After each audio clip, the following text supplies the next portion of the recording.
अस्सलाम वालेकुम दोस्तों, आज 16 मई 2022 है और मैं मोहम्मद अकमल ख़ान इस वीडियो के थ्रू आपसे मुखातिब हूँ।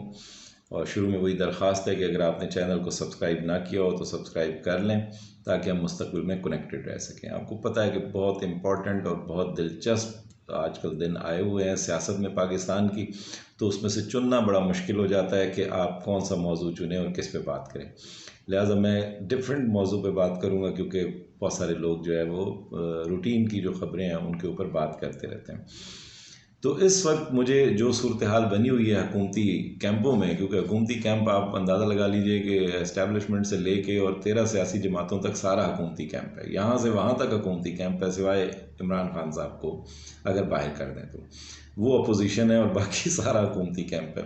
तो मुझे वो शेर बार बार जो है वो कल से याद आ रहा है, जो सूरत हाल बन रही है उसके ऊपर कि ग़ुलाम भागते फिरते हैं मशलें लेकर, ग़ुलाम भागते फिरते हैं मशलें लेकर, महल पे टूटने वाला हो आसमां जैसे, ग़ुलाम भागते फिरते हैं मशलें लेकर। ये सूरत हाल बनी हुई है। बार बार हुकूमत से एक ही सवाल किया जा रहा है, हुकूमत के हर वज़ीर मशीर से एक ही सवाल किया जा रहा है कि पेट्रोलियम प्राइसेस के बारे में बताएं, क्योंकि पेट्रोलियम प्राइसेस अगर ये बढ़ाते हैं तो इनकी नीयत नज़र आती है कि ये हुकूमत को आगे चलाने में इंटरेस्टेड हैं, और अगर ये पेट्रोलियम प्राइसेस नहीं बढ़ा रहे तो इसका मतलब ये है कि ये गोम में है, इनको ये पॉलिटिकल कॉस्ट पे करने के मूड में नहीं है, और इनको अंदाज़ा है कि अगर हमने ऐसा किया तो हमारी सियासत भी सारी की सारी ख़त्म हो जाएगी, और दूसरी तरफ हुकूमत का चलना भी बड़ा मुश्किल नज़र आ रहा है कि इलेक्शन फौरी करवाने पड़ सकते हैं। ये मूड भी इस्लामाबाद में वाज़े नज़र आ रहा है और पिंडी में भी वाज़े नज़र आ रहा है।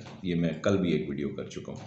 लिहाजा अब इस सवाल का कोई जवाब नहीं है फ़िलहाल। बार बार मलबा इमरान साहब पे, इमरान खान पे डालते हैं और कहते हैं इमरान नियाज़ी के जो बद इंतज़ामी है, जो नाअहली है, उसका मलबा जो है वो हम क्यों उठाएं।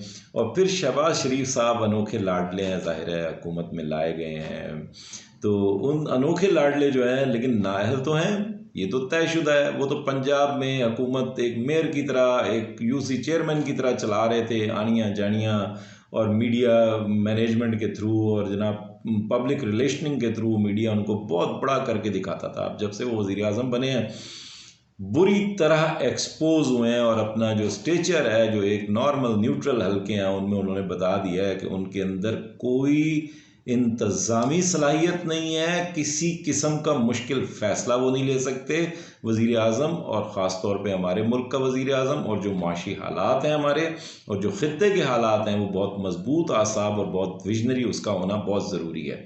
बदकिस्मती से इनमें कुछ भी नहीं है, लिहाजा वो अनोखे लाडले हैं। उन्होंने कल फरमाइश कर दी कि जनाब ये फ़ैसला लेने में, यानी पेट्रोलियम प्राइसेस की जो का फ़ैसला है, उसको बढ़ाने का जो फ़ैसला है, वो फ़ैसला लेने में हमें जो है आर्मी चीफ मदद करें, और जो इसका जो national security committee of the cabinet है वो इस फ़ैसले को एंडोर्स करे, और हम सब मिल के फ़ैसला लें तो फिर हम ये फ़ैसला लेंगे। यानी मकसद क्या है? मकसद ये है कि हमारी हुकूमत को चलाने का बंदोबस्त किया जाए, उसको हर तरह से सिक्योरिटी फराहम की जाए, और जो बुरे फ़ैसले हैं वो भी वो अपने सर लें जो इनको लेकर आए हैं। ठीक है, यानी उसमें सारे चीफ्स ऑफ स्टाफ बैठे हैं, जो चीफ ऑफ जो joint chiefs of staff committee के चेयरमैन हैं वो बैठे हैं, आर्मी चीफ बैठे हैं, डीजीआई बैठे हैं, वो ये फ़ैसला करें कि जनाब पेट्रोलियम प्राइसेस बढ़ानी है तो शहबाज शरीफ साहब इसको एंडोर्स करेंगे, वरना नहीं करेंगे। ये किसी लतीफ़े से कम नहीं ये बात जो है। अच्छा, दूसरी तरफ इसी फरमाइश का एक ज़ैली नुक्ता है जो बार बार वो आज एहसन इकबाल साहब रात को जियो के प्रोग्राम में बैठे थे, उनसे भी ये सवाल होता रहा, तो वो मौसूफ भी यही फरमाते रहे कि देखिए जी, हमारे पास, हमें पता नहीं है कितना वक्त है, हमारी हुकूमत 6 महीने चलती है, साल चलती है, हालांकि उनको पता है शायद अगले हफ्ते भी ना चले, तो साल चलती है या 6 महीने चलती है। ऐसी सूरत हाल के अंदर जो है हम किस तरह मतलब है इसको हम लेके चल सकते हैं और ऐसे मुश्किल फ़ैसले कर सकते हैं। तो ये तो पूरी 5 साल की टर्म हो तो फिर इंसान ये फ़ैसले करता है कि शुरू के 2 साल जो है वो मुश्किल फ़ैसलों में गुजारता है और आखिरी 3 साल वो फल खाता है। यानी अब एक तरफ फरमाइश ये हो रही है कि नेशनल सिक्योरिटी कमेटी जो है वो इनके फ़ैसले को इंडोर्स करे, और उसकी जो कॉस्ट है, जो बैकलैश आएगा, जो महंगाई शदीद बढ़ेगी, उसके ऊपर आवाम का जो गम और गुस्सा है वो उसको बर्दाश्त करे, उस शौक को बर्दाश्त करे एस्टैब्लिशमेंट, और मौज उड़ाएंगे ये। जो कर्जे आएंगे उसकी मैं इन्होंने पीनी है, और जो उसका बैकलैश है वो एस्टैब्लिशमेंट मज़ीद बर्दाश्त करे। पहले इनको लाने में सहूलतकारी करे, फिर उसके बाद इस बैकलैश को भी बर्दाश्त करे। और एहसन इकबाल साहब ने जो बिटवीन द लाइंस फरमाइश कर दी है, जो सारों की फरमाइश है, वो ये है कि जनाब अगले 5 साल की भी इनको एश्योरेंस दी जाए, इनको अगले 5 साल की प्लेट में सजा के हुकूमत दी जाए, मैनेज करके इलेक्शन दिया जाए, इमरान खान साहब को संभालने का बंदोबस्त किया जाए। तो ये मौसूफ पेट्रोलियम की, अब मुझे आप अंदाज़ा लगाइए कि इस कदर संगीन सूरत हाल में इनकी जो सलाहियत है वो किस तरह खुलकर सामने आ गई है। मैं आपको एक बात याद कराता चलूं कि इमरान खान साहब जो 100 साल में आने वाली सबसे बड़ी मुसीबत, और पूरी दुनिया पर मुसीबत, आलमी मुसीबत, कोरोना के अंगाम, जब कोरोना शुरू हुआ पाकिस्तान में, तो आपको याद है कि उस वक्त पूरी दुनिया में एक पैनिक की कैफियत थी, एक क्योस था, उसके असरात का नहीं पता था, उसके फैलने का नहीं पता था, किस तरह फैलेगा, एक बहुत शदीद खौफ का आलम था।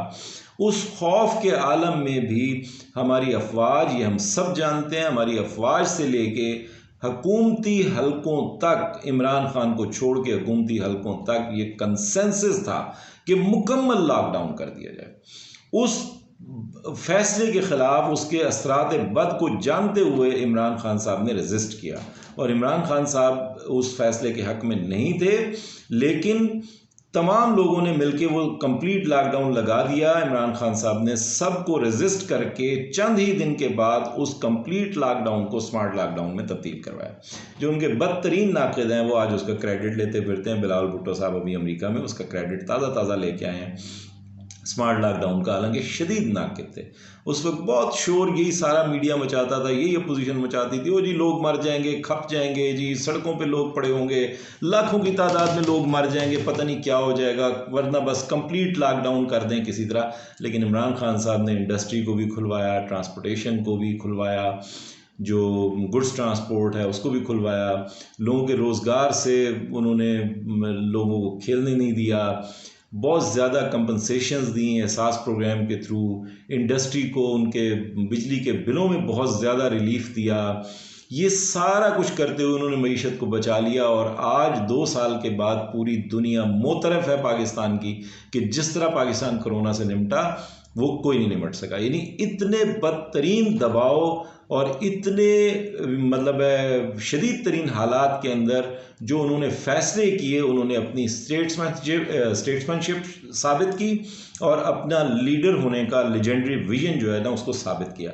ये इनकी बदकिस्मती ये है कि ये छोटे छोटे फैसले लेने के लिए मुल्जिमों की पूरी हुकूमत, ज़मानत पे रिहा पूरी हुकूमत मुजरिम के हुजूर लंदन में पेश होके 4 दिन में ये फैसला नहीं कर सकी कि इन्होंने हुकूमत आगे चलानी है, पेट्रोलियम की प्राइसेस बढ़ानी है, नहीं बढ़ानी, इस सब्सिडी को जारी रखना है, IMF का प्रोग्राम हमें कैसे मिलेगा, इनको कुछ नहीं पता।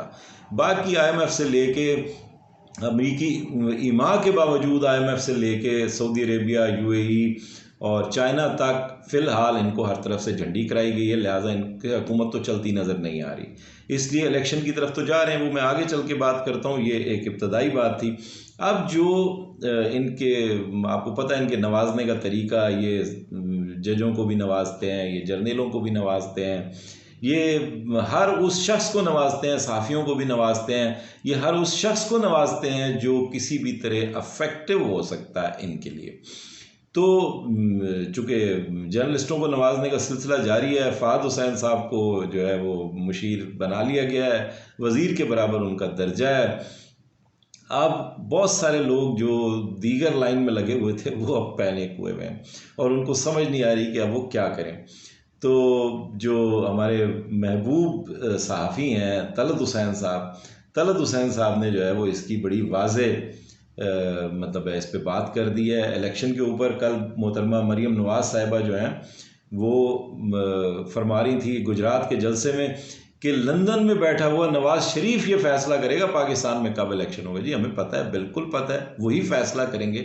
वो वहीं बैठ के पूरे पाकिस्तान की तकदीर के फैसले कर रहे हैं, अदालतों के फैसले कर रहे हैं, इलेक्शन कमीशन के फैसले कर रहे हैं, एस्टैब्लिशमेंट के फैसले कर रहे हैं, उनके फरमाइशी ट्वीट पे सारे फैसले हो रहे हैं, हमें पता है। पूरी पाकिस्तानी कौम जानती है कि क्या हो रहा है, लेकिन शायद हालात आपके लिए उतने साजगार नहीं है। तलत साहब ने ये जो ट्वीट किया है बड़ा दिलचस्प है, आपके साथ शेयर कर देता हूँ।